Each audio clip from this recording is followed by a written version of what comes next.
Cue the music.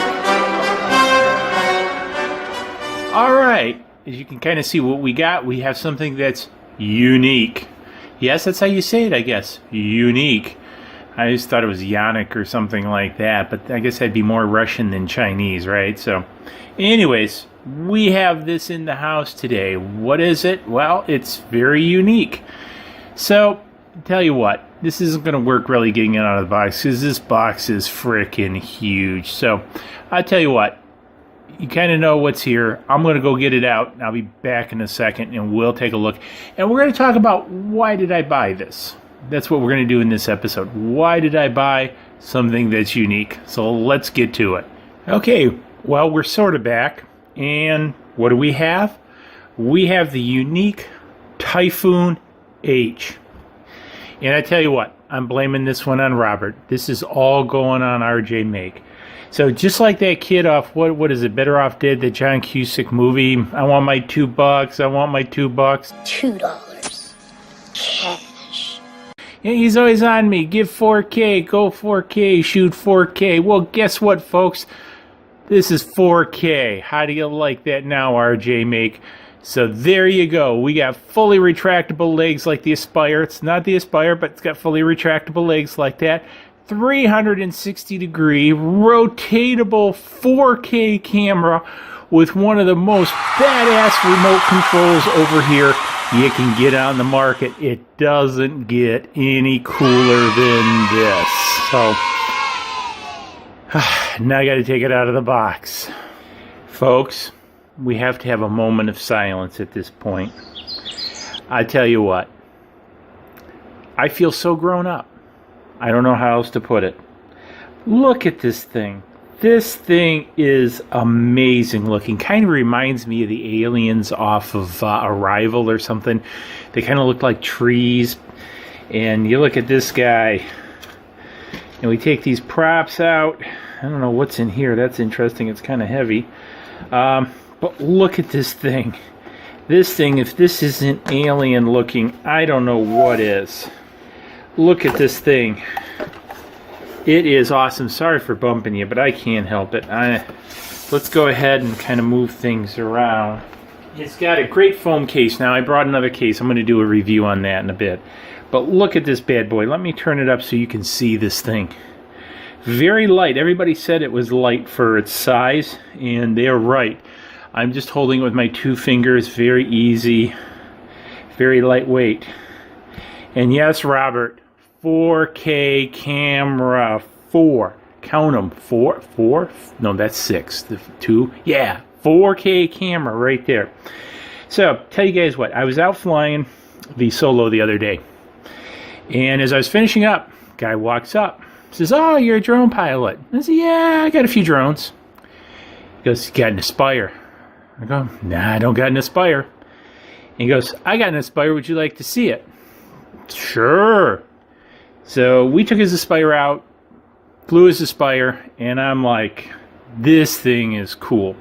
Now, Robert's been on me about, hey, you got to buy an Aspire. Yeah, I'm not ready to quite drop that kind of coin, but I tell you what, I was okay with dropping the coin on this because this is a pretty interesting looking bird, if you will. So I'm pretty geeked about it, adding this to the collection.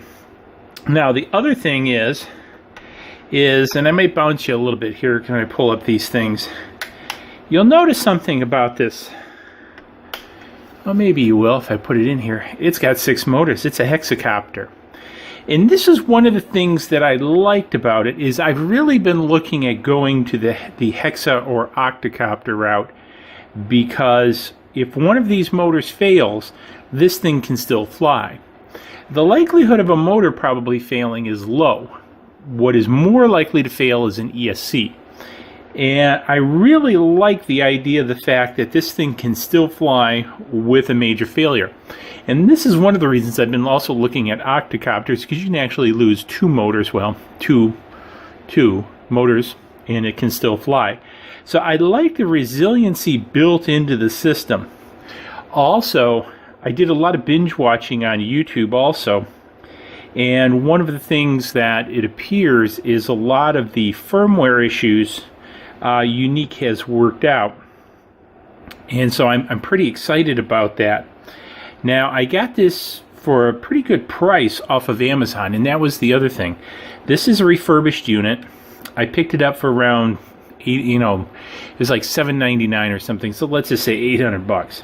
So really, this isn't much more than what I have in the Spark.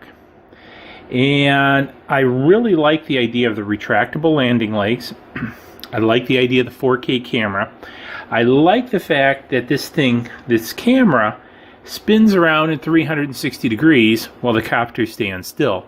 I really, really like that, because I think if you're going to shoot anything sort of cinematically, this is a great feature to have. And this is not something you can do with the Phantom, is be able to spin that around. Now, let's take and set this aside for a moment and get to the other piece that really kind of sold me on. It's this guy. What is it? The ST16 controller. Look at this, folks. Look at this controller. This is a grown-up's controller. I mean, it's got the built-in screen. Now, I really like this for a couple different reasons. One of the biggest gripes, and it's gotten better with the Spark, but I think it's still kind of terrible with the Phantom 3, is the binding of an external device to that and the performance of that external device with said controller. This is all integrated. This is all grab and go technology. The other piece is, and I'm very much into cameras, and I've started a camera channel too, is I like to have all the controls, or as many controls as possible, at my fingertips. This gives it to me. Look at the switch configurations on this. Video, picture, my controllers, my flight sequences, my landing gear, return home, just all right there, and switch controls. The other thing is I can control the speed of the copter right here with this. So how fast does it perform? I can turn it down so it's like a turtle and performs like the Spark, or I can make it an FPV racer. All from this dynamically, so as I'm flying it, I can control the speed. And I think that's fantastic. And then all the built-in programmable controls of this are just, I think, crazy. So, and this is an Android tablet. Now, the other thing is Captain Drone seems to be real big on the YUNEEC Typhoop 8. So I did a lot of binge watching of his videos after purchasing it. And one of the cool pieces is this up here, this HDMI out. Now, his understanding, and he said there's been some firmware upgrades since he's actually used it, but you can get both telemetry and straight video out of this port. So, because one of the things I want to do is be able to still capture the telemetry. Now, this is an Android tablet, and you can sideload onto this Android tablet, but I really don't want to mess with it. I don't want to put something like DU Screen Recorder on here and mess with it. I kind of want to leave the integrity of it the way it is, because if there are upgrades, I don't want to interfere with that upgrade path and mess it up. So what I'm going to do, and this is going to be a future video, is I'm going to build a small HDMI recorder that plugs in here, and then what I'll do is I'll just Velcro it to the back here, and video all this stuff through here. So I think that'll be really cool feature to have. The other piece is I can also run HDMI out to a set of goggles with this bad boy. So again, very grown up, and there's a lot of antenna options out there for this. However, this is rated at a mile range, so I think there's line of sight, there's following the rules, and then there's following the rules, and then there's just really breaking the rules. So I'm thinking, if there's truly a mile with the stock antennas, that's more than plenty. So I'm not going to really worry about antenna mods in this guy unless there's a problem.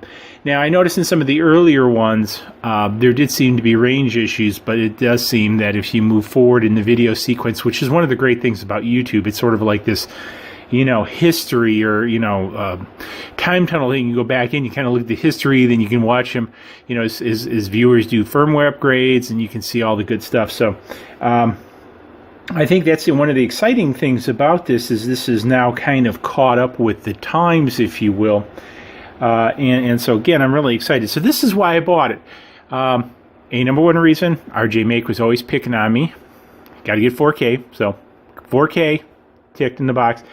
I saw that Aspire. That was a sweet bird. It's only got 4 props. 4 props. I got 6 props. He's got a better camera. I tell you, I was impressed. This guy had really the camera set up on the Aspire, and with changeable lenses. Again, the one that comes on this one. Well, let's go back and take a quick look at it. Now, this one is nowhere near as sophisticated as the one on the Aspire, but it still is a pretty large and actually fairly impressive camera. I mean, you can kind of see the size next to my hand. This is not a tiny camera like you see on the Phantoms, etc. So, and you can kind of see in here, it's really packed with the electronics, and it does not feel too lightweight. Now, one of the nice things, and I might bump you guys, and I hope I don't break this taking this off, but the other piece I like about this is it's totally removable.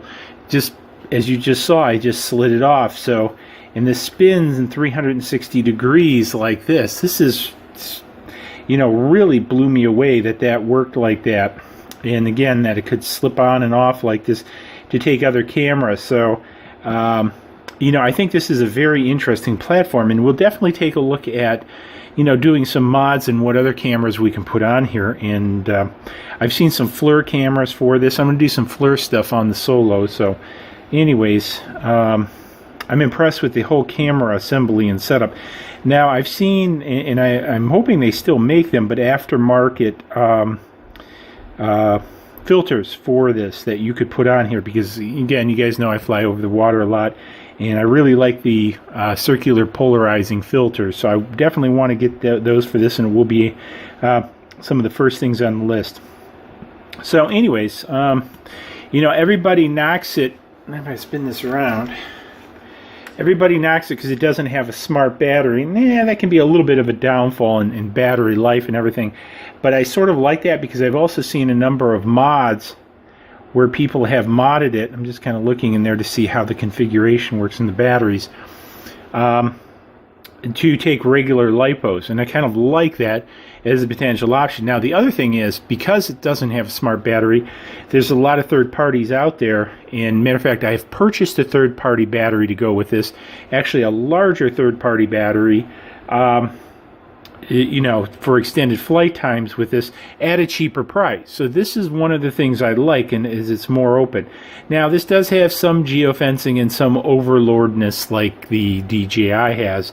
However, I don't think it's as bad. I don't know. I just got it. But again, watching the YouTube videos and from what I've seen, I don't think it's as crazy because, one of the big problems is, it's still the whole geofencing thing. I think it's good. This is limited to 400 feet, which I'm totally okay with.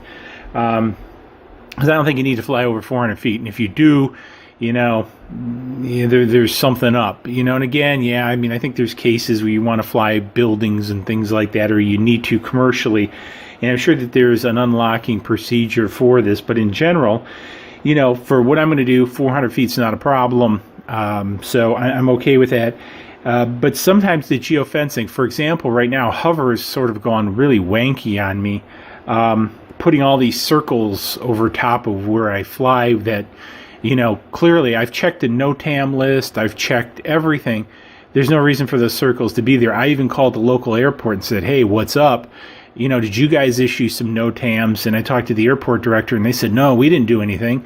So, again, this whole micromanagement thing, I think, still has a lot to be worked out. So I don't want to be told I can't fly because of some micromanagement. So I'm hoping that's not the case here. I can understand in the macro case how it works. But anyways, I don't want to get off too far on that tangent. Anyways, this is it. This is why. I think I rambled enough of why I bought the YUNEEC Typhoon H. I'm really looking forward to getting this thing up in the air, flying it, testing it out. So look for some videos very soon on that. Tell you what. I'm not sure what I'm going to have for lunch because I'm probably too excited to eat lunch because I just got this guy. So anyways, give it a thumbs up. If you got a Typhoon H, hit me up in the comments below. Let me know what you think about your Typhoon H. Give me some pointers if you have them. And tell you what, hit that subscribe button, especially if you like the Typhoon H, because you're going to see more of it coming. And we'll see you guys in the next video. Cheers.